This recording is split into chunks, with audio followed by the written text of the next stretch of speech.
Abra a palavra de Deus comigo no livro de Romanos.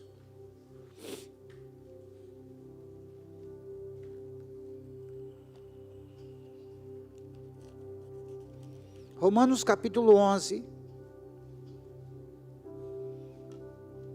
Aleluia.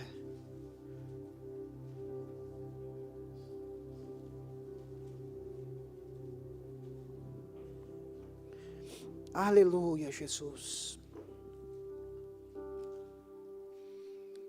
11:36 diz assim: porque dele e por ele e para ele são todas as coisas.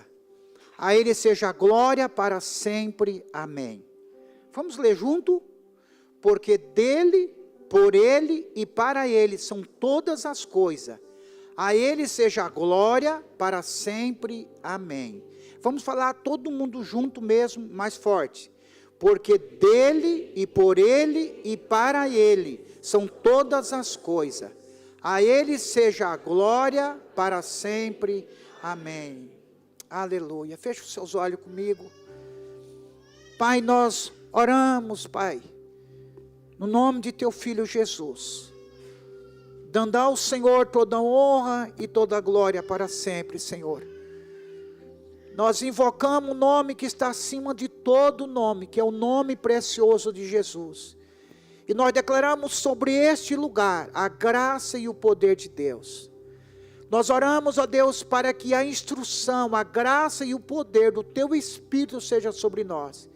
Envolve-nos com tua presença gloriosa, Espírito Santo. Traz não uma interpretação da tua palavra, mas a revelação da tua palavra em cada coração nessa noite. Todas as pessoas que estão aqui presentes neste lugar, outros que estão nos acompanhando, Senhor, pela internet, seja tocado por tua glória e por tua presença. E nós declaramos agora proibido toda a ação de Satanás e seus demônios. E nós declaramos que nesse lugar a única voz que fala seja a voz do Espírito de Deus, anunciando o Filho de Deus, Cristo Jesus, nosso Senhor. Amém e graças a Deus. Querido, de todas as palavras que a gente nos preparamos, ou nos buscamos de Deus uma palavra para pregar nos domingos, esses dias até eu estava, era um momentozinho assim, eu desci correndo antes da palavra lá embaixo, e falei para o William, né William, cara, eu estou nervoso porque eu vou pregar hoje. Ele falou assim, aham, sei, está nervoso, né?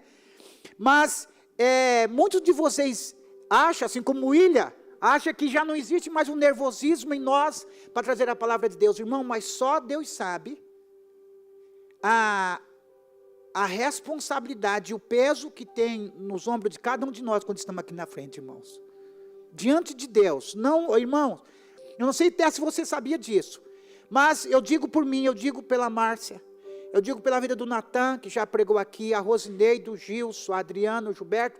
Irmão, você não sabe a responsabilidade que nós temos quando nós somos chamados e somos convocados para vir para esse lugar, porque é o seguinte, eu sei que eu não estou aqui vendendo algo perecível, eu estou aqui, e nós todos que estamos aqui, graças a Deus, porque todos na igreja, todos esses irmãos aqui, sabe, eu conheço lugares e denominação que as pessoas desejam, anseiam e querem púlpito para pregar, sabe, isso é bom, glória a Deus por isso, sabe, mas quando você entende o peso daquilo que você vai fazer, você está entendendo? Quando você vende um produto, você dá a garantia daquele produto. Se aquele produto não funciona, as pessoas vêm atrás de você. Mas muitas pessoas que vendem um produto, deixam de vender aquele produto, começam a vender a outro, e pronto, toda aquela clientela ficou para trás. Se vire com a empresa que vendeu, ou a fábrica que vá para lá. Mas nós estamos aqui, não estamos vendendo um produto perecível, algo que se passa. Nós estamos aqui para anunciar algo extraordinário, irmão. E quando eu paro para imaginar uma palavra como vai ser hoje semeada no nosso coração, porque, como diz um ditado chinês que diz que bem-aventurado é o professor que aprende aquilo que ele ensina, está entendendo? Primeiro, a palavra de Deus, para ela ter um efeito na vida das pessoas, ela tem que passar por aquele que está pregando. Eu vi um pregador dizendo que nós temos que unir a mensagem com o mensageiro, está entendendo? E é uma responsabilidade muito grande de nós trazermos nesse lugar a palavra de Deus.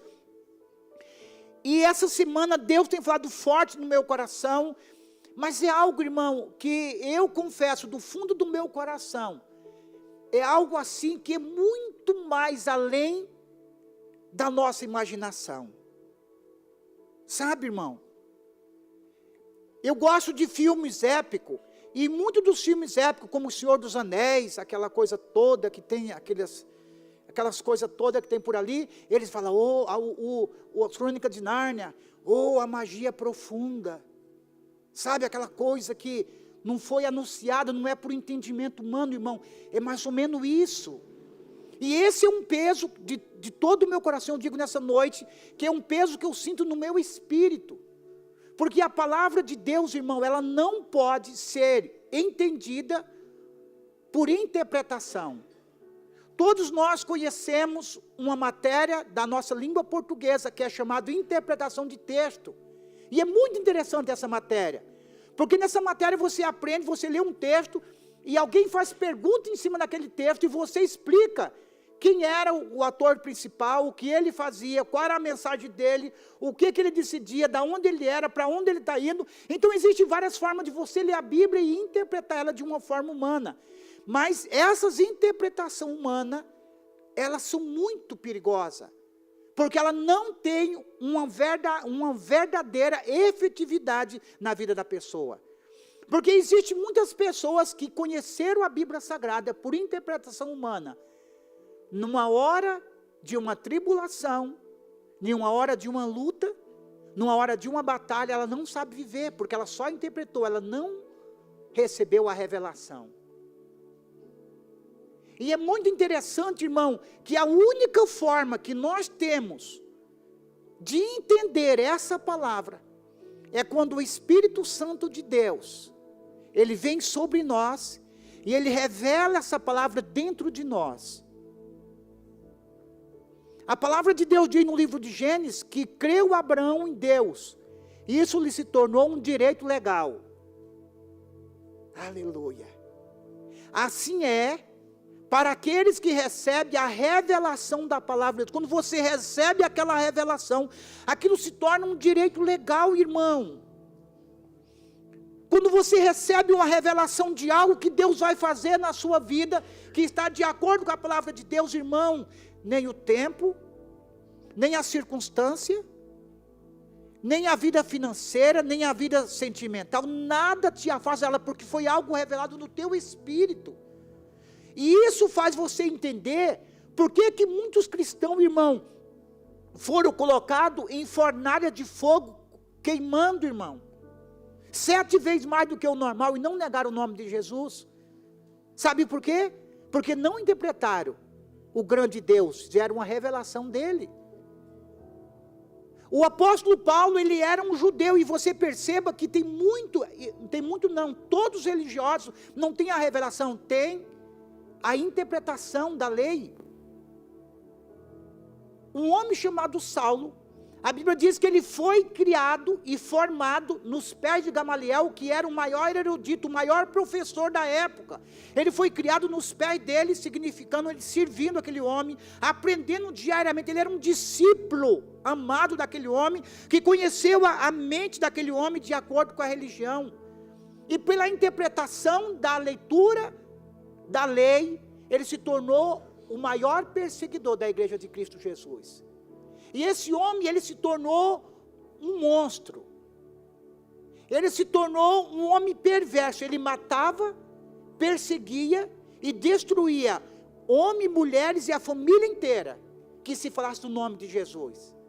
Mas na interpretação da lei dele, do coração dele, na interpretação da lei, a interpretação dele, da lei de Moisés, ele achava que ele estava fazendo um favor, um serviço para Deus. Não era por maldade.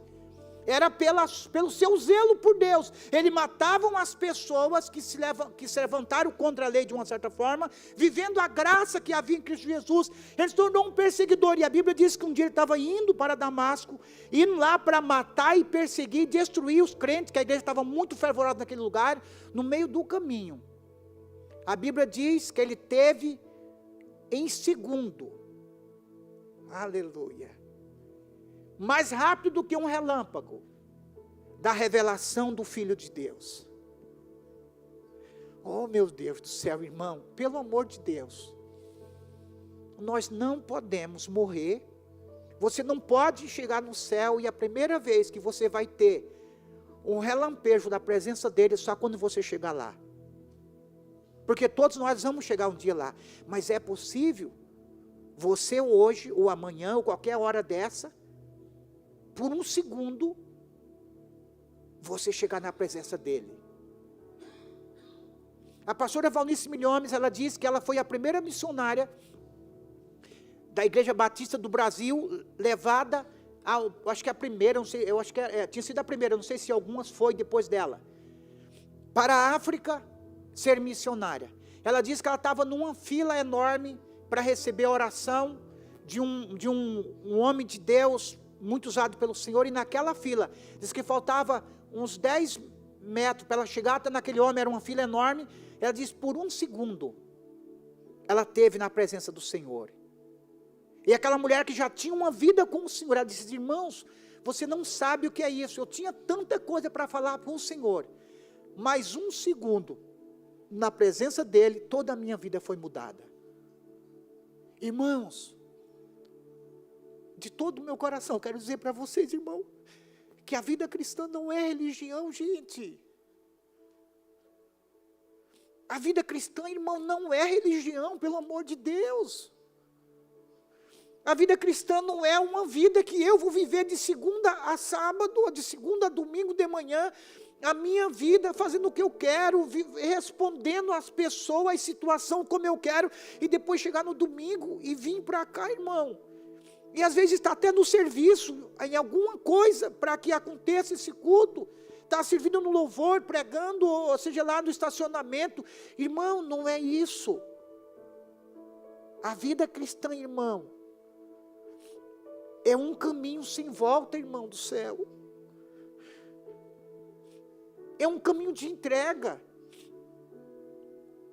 E quero dizer para você, irmão, é um caminho de morte. O mundo, por aí, eles fazem uma propaganda muito grande do Evangelho. E você vê muitos famosos, irmão, aceitando Jesus, servindo a Jesus. E você vê muitos famosos, irmão.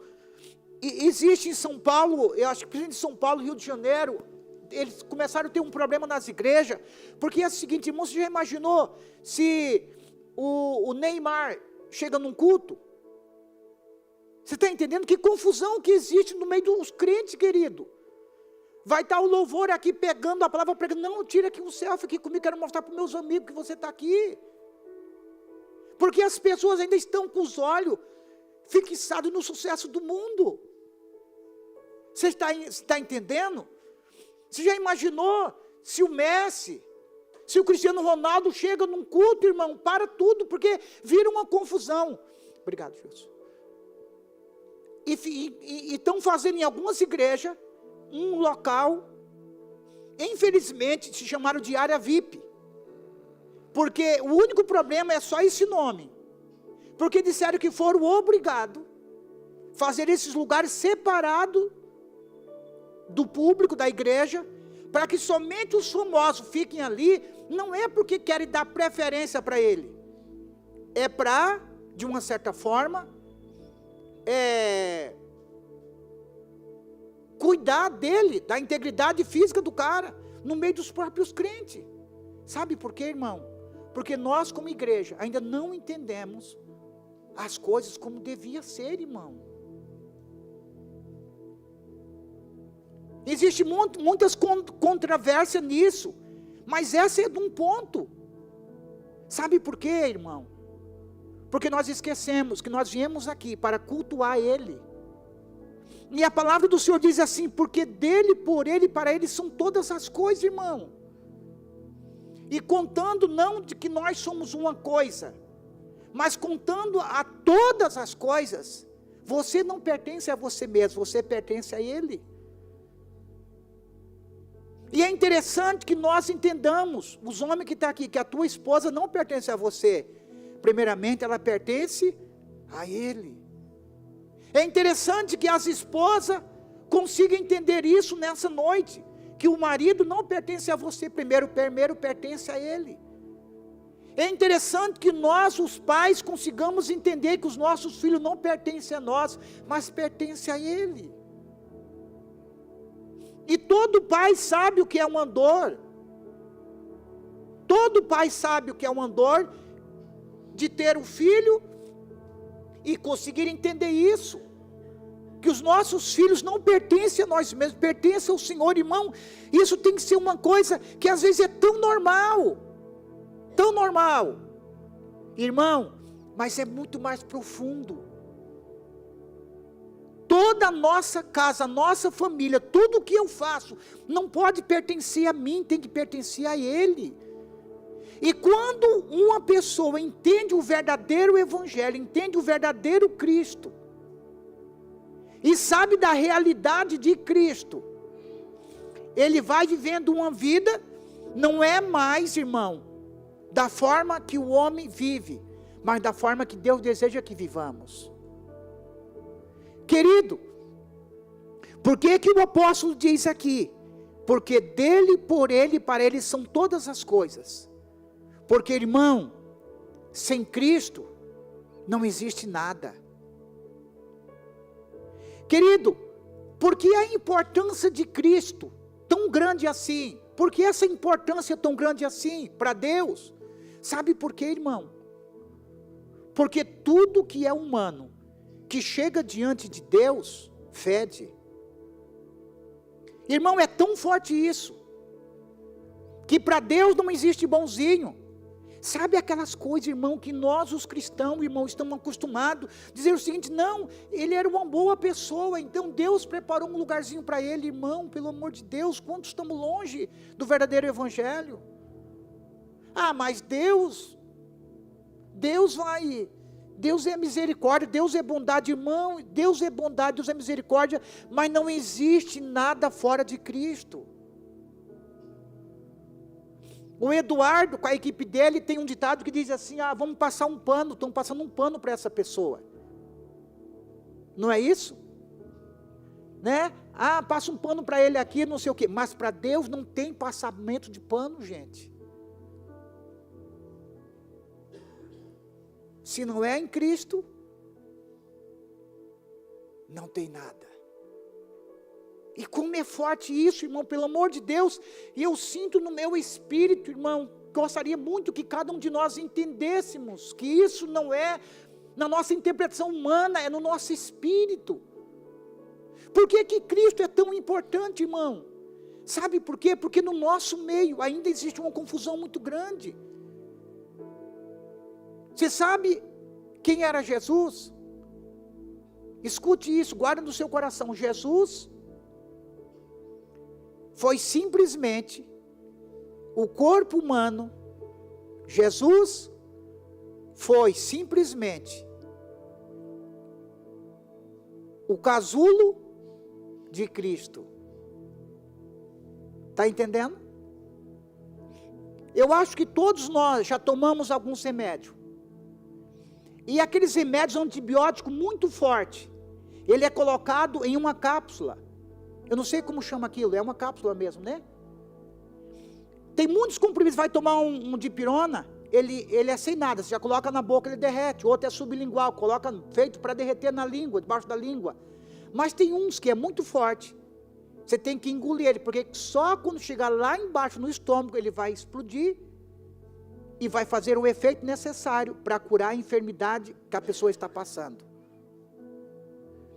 Jesus, o corpo humano de Jesus, era um físico humano, um judeu, com toda a característica de um judeu.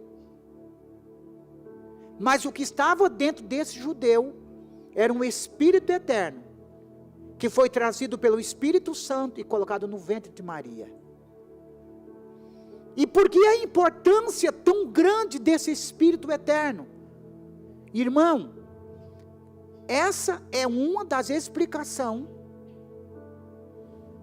que é antibíblico ou não é cristão a comemoração que o Natal, que o mundo comemora. O nascimento de Jesus.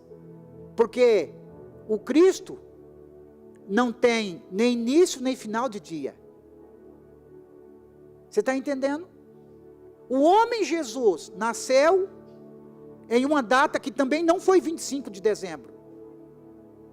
Mas Cristo é um Espírito eterno. Então o verdadeiro Natal é no dia da tua conversão. Que você nasceu para Ele, é o nascimento dele na sua vida. E você vai viver para Ele. Então, irmão, quando Adão, lá no paraíso, ele vivia em comunhão íntima com Deus. E a Bíblia diz que Adão, ele se afasta de Deus. A Bíblia fala claramente que Eva foi enganada, Adão não. Adão não foi enganado, a Eva sim. O Adão, ele, por ele mesmo, deliberadamente, ele usando do seu impulso, ele toma uma decisão clara, irmão, clara.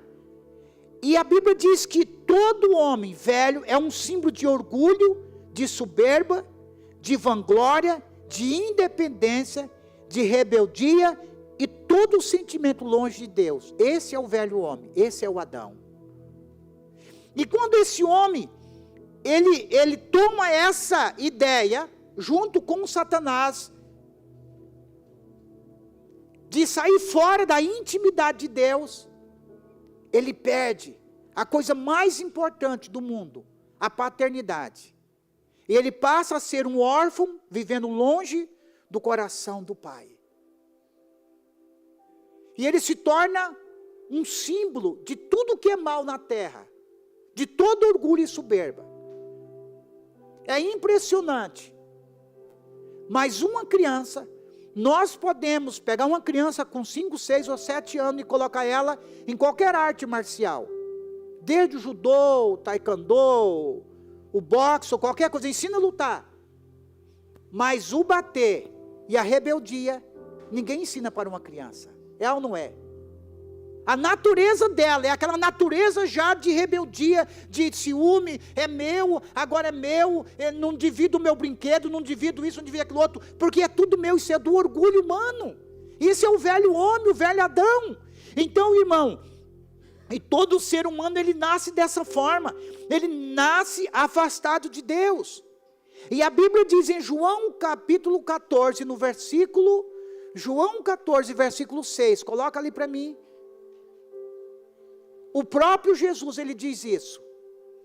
Jesus respondeu: eu sou o caminho, eu sou a verdade e a vida, e ninguém vem ao Pai a não ser por... Já viu aquele ditado? Que muitos caminhos levam a Roma. Muitos caminhos levam a Deus. Mentira. Existe um único caminho que leva a Deus. E esse caminho se chama Jesus. E é muito interessante, irmão, que quando você pensa em caminho, por isso que há confusão. Você, para ir na sua casa hoje, no mínimo, você pode encontrar 5 ou 6 caminhos diferentes.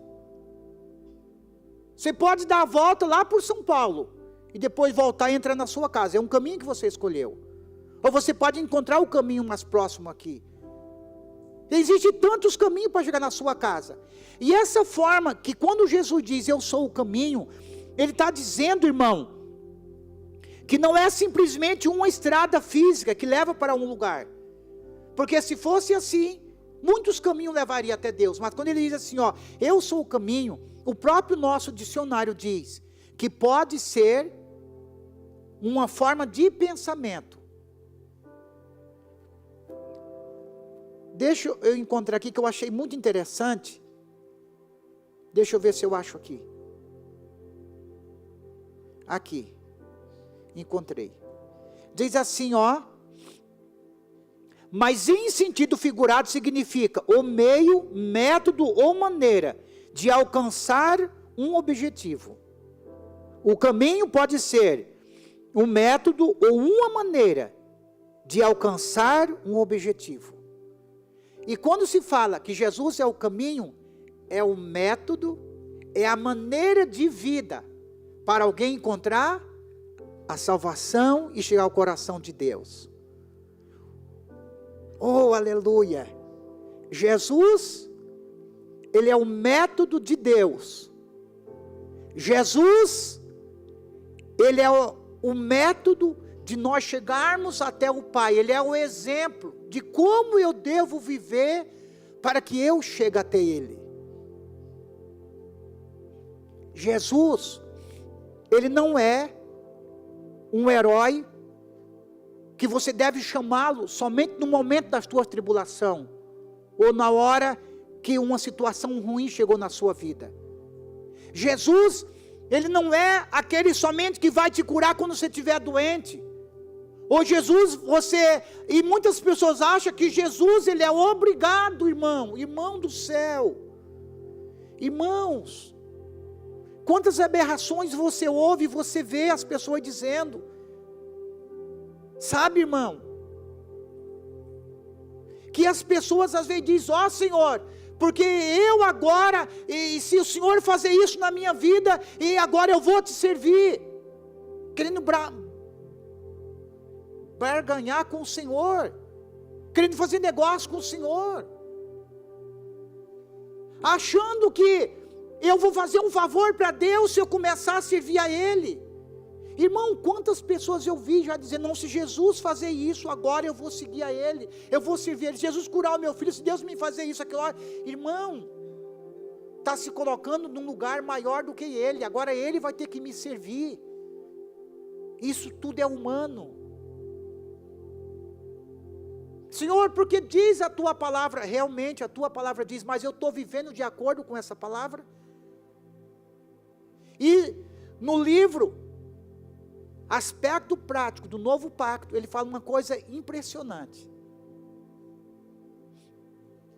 Ele diz o seguinte, a forma mais brilhante, mais correta, de você viver o Evangelho, é quando em alguma situação na tua vida, você vive exatamente aquilo que o Evangelho diz que você deve viver. Entendeu? O que a Bíblia diz? Em tal situação da minha vida, eu devo me comportar assim. E se eu me comporto assim, eu estou seguindo o exemplo de Cristo. E eu estou sendo o quê? Um pequeno Cristo. E quando Cristo Jesus, Ele vivia dentro de um corpo, chamado Jesus. Ele estava em um lugar, embora Ele se movia em todos os dons e todos os ministérios, mas Ele estava fisicamente atrelado, e como se fosse fechado em um corpo físico. Mas quando o corpo de Jesus é batido, arrebentado, moído, levou sobre Ele mesmo a nossa dor e as nossas enfermidades. Quando o corpo de Jesus, ele é praticamente dilacerado na cruz, quando o corpo de Jesus recebe aquela flechada no seu peito, que corre todo o sangue, toda a água, ele morre. Quer dizer, não simplesmente morre, ele entrega o Espírito ao Pai, e ele, o corpo dele, é colocado na terra. Naquela hora, lembra-se que, após foram ver o túmulo, já não tinha mais, o túmulo estava vazio. O meu Senhor ressuscitou. E agora, esse corpo físico, não era mais um corpo físico humano, se tornou um corpo celestial. E aquele Espírito que estava ali dentro, pelo Espírito eterno, que é o Espírito de Deus, ele pôde estar dentro de cada um de nós. Meu Deus, irmão, você já imaginou isso? Que o Espírito eterno, ele está dentro de cada um de nós. E como que isso é manifestado? Quando eu ajo de acordo com a palavra dele. Você está entendendo isso, irmão? Quantos estão sendo tocados pelo Senhor nessa noite, em nome de Jesus?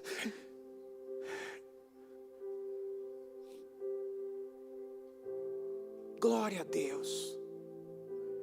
Isso tem que ser o desespero da nossa alma, irmão. O desespero da nossa alma.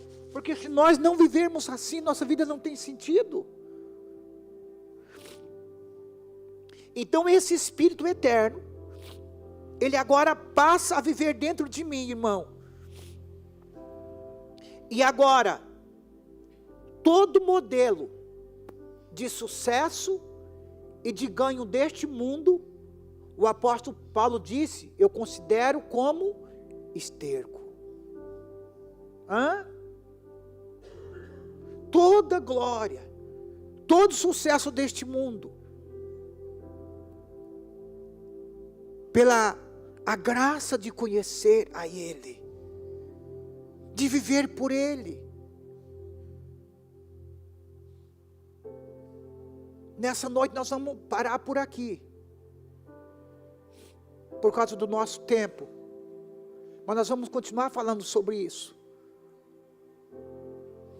Mas eu quero que nesta semana, você se esforce, como a pastora Márcia falou, de vir de manhã, irmão, orar, buscar o Senhor, das 5 às 7 da manhã nós vamos estar aqui em oração e jejum.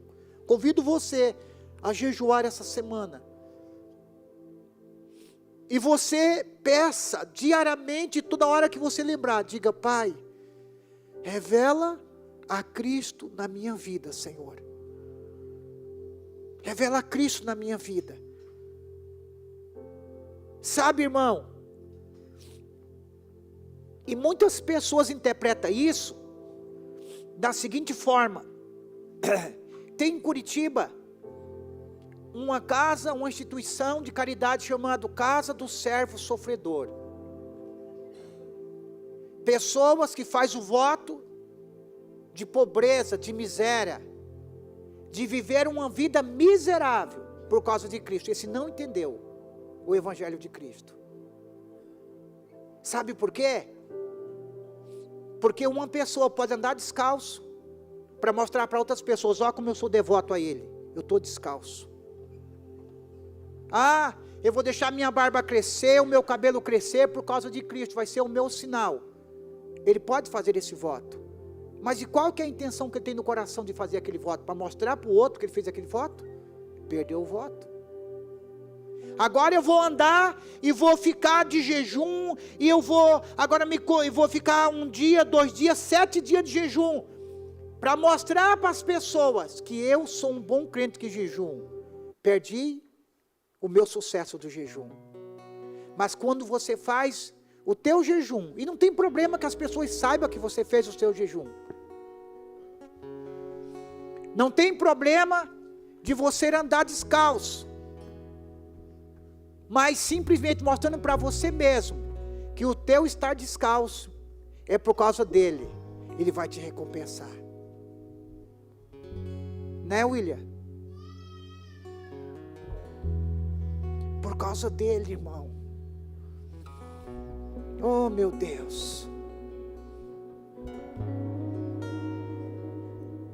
Oh, meu Deus. Querido, eu tenho tanta coisa para falar, mas eu acho que isso já basta. Eu e você precisamos dele, irmão. Oh, meu Deus. Mas aqui, irmão, não existe forma de eu ajudar você a interpretar mais, a não ser te mostrar, irmão, busca a revelação de Cristo na tua vida. Ele é maravilhoso, irmão. Viver por causa dele. Oh, meu Deus.